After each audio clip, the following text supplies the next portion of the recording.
In the book on high-speed rail that I've been writing for much of the past year, I'm about to produce the chapter on failures.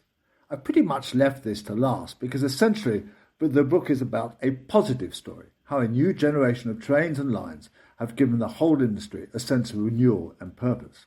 It is no exaggeration to say that railways across the world are booming, and that is a result of their flexibility and adaptability.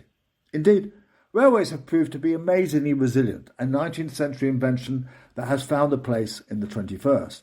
More than that, the railways have actually flourished, buoyed by support from the large proportion of the population concerned with the environment, but also as a result of their inherent advantages.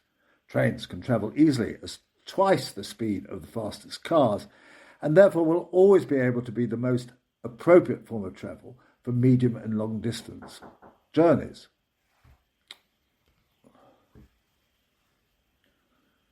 It is only for journeys of 500 kilometres or more that aviation might have an advantage, but even then the hassle is far greater, with treks out to out-of-town airports, high levels of security, interminable walks around soulless corridors in terminals, and difficulties with being able to work or communicate while on board.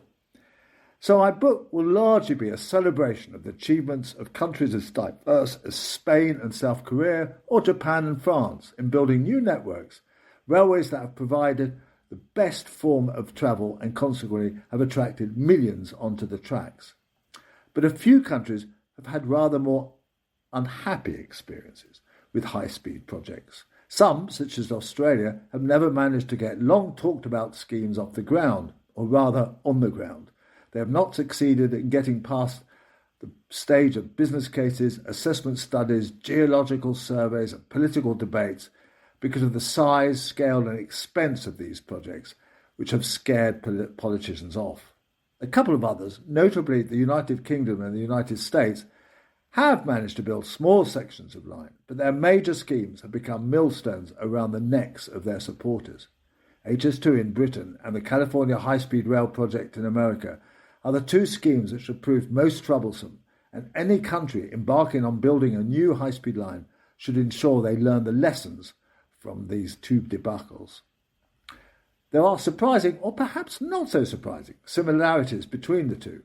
They both suffer from large amounts of political interference. Witness how a chunk of HS2 was cut on the whim of a Prime Minister, yes, you, Rishi, with absolutely no assessment of the impact of scrapping what was the easiest and most needed section of line.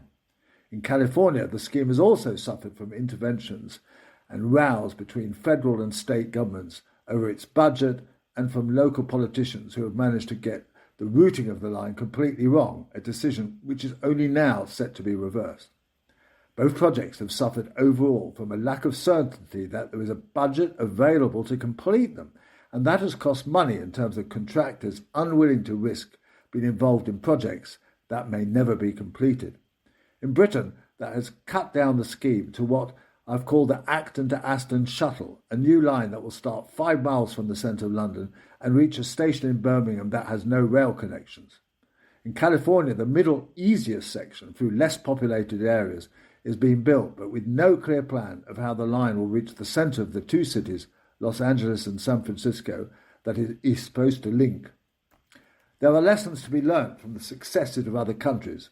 In Spain, for example, the government decided to create a network irrespective of detailed business cases on the basis that the nation needed a system of transport to make regions better connected with the centre.